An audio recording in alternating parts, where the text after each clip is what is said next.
Friends, तो आज हम लेके आए हैं एडिशनल डिप्रिसिएशन का टॉपिक।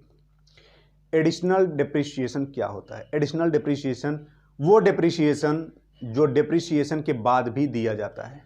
एडिशनल डिप्रिसिएशन क्या होता है? किसी एसेट पे एक बार डिप्रिसिएशन लग गया, उसके बाद फिर से हमने उस पर एक डिप्रिसिएशन और अलाउ कर दिया, और ये जो एडिशनल डिप्रिसिएशन होता है हमारा, ये एडिशनल डिप्रिसिएशन जब एसेट को पुट टू यूज कर दिया जाएगा, जब एसेट यूज के लिए रख दी जाएगी, और जब एसेट यूज के लिए रख दी जाएगी और ये साल में एक ही बार अलाउ होगा, और पूरे एसेट की ज़िंदगी में एक ही बार अलाउ होगा।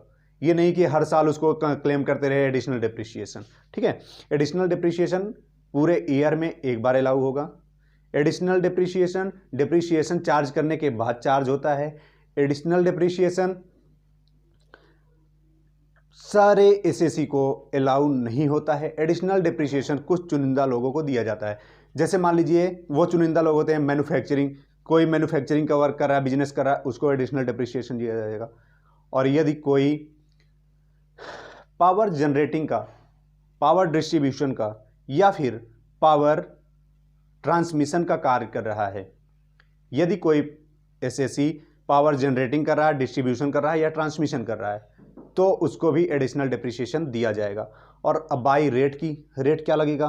रेट एडिशनल डिप्रिसिएशन का रेट, एडिशनल डिप्रिसिएशन का रेट हम लगाएंगे 20% के हिसाब से।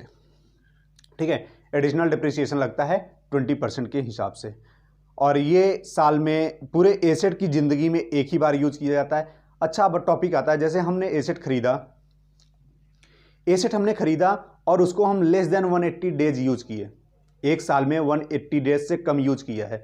जैसे मान लीजिए हमने 30 नवंबर को हमने एसेट खरीदा, और वो हमारा मैन्युफैक्चरिंग बिजनेस है, उसके लिए हमने एसेट खरीदा है। तो अब हम डिप्रिसिएशन किस रेट पे कैसे चार्ज करेंगे? तो आपको अगर पता हो तो जैसे हम एडिशनल डिप्रिसिएशन, नॉर्मल डिप्रिसिएशन के केस में अगर कोई एसेट हम पुट टू यूज किए हैं 180 डेज के यूज में, 180 डेज से कम यूज किए हैं, तो उसका मिलता है हमें क्या? आधा इस साल और आधा अगले साल। मतलब जैसे 15% के ब्लॉक में एसेट है हमारी, तो 7.5% इस टाइम और 7.5% अगले ईयर यूज कर लिया जाएगा। सेम उसी तरीके से एडिशनल डिप्रिसिएशन का भी केस होता है। एडिशनल डिप्रिसिएशन के सेम वही होंगे ट्रीटमेंट जो नॉर्मल डिप्रिसिएशन के होते हैं। किस केस में? अगर asset put to use less than 180 days है तो। ठीक है, जैसे कि मान लीजिए एक एसेट खरीदा, मैन्युफैक्चरिंग बिजनेस है, और उसने एसेट को खरीदा और पुट टू यूज किया नवंबर को 30 तारीख। ठीक है, अब उस पर हम एडिशनल डिप्रिसिएशन किस हिसाब से क्लेम करेंगे? एडिशनल डिप्रिसिएशन हमारा मिलता है 20%, तो लेस देन 180 डेज है, तो लेस देन 180 डेज केस में 50% इस साल और अगले साल 50% यूज किया जाएगा। ये होता है treatment of the additional depreciation. अब आता है जैसे कुछ स्पेसिफाइड एरियाज हैं, उसमें एडिशनल डिप्रिसिएशन क्या होता है स्पेसिफाइड बिजनेस के लिए या फिर स्पेसिफाइड एसेट के लिए, स्पेसिफाइड एरिया के लिए, तो वो आता है हमारा क्या? एडिशनल डिप्रिसिएशन उस केस में 35% दिया जाएगा। अब बात आई कि कौन कौन से ऐसे एरिया हैं जहां पे एडिशनल डिप्रिसिएशन चार्ज होता है। एडिशनल डिप्रिसिएशन चार्ज होता है हमारा, एडिशनल डिप्रिसिएशन चार्ज होता है स्पेसिफाइड एरिया में 35% के रेट से। ठीक है, और वो स्पेसिफाइड एरिया हैं आंध्र प्रदेश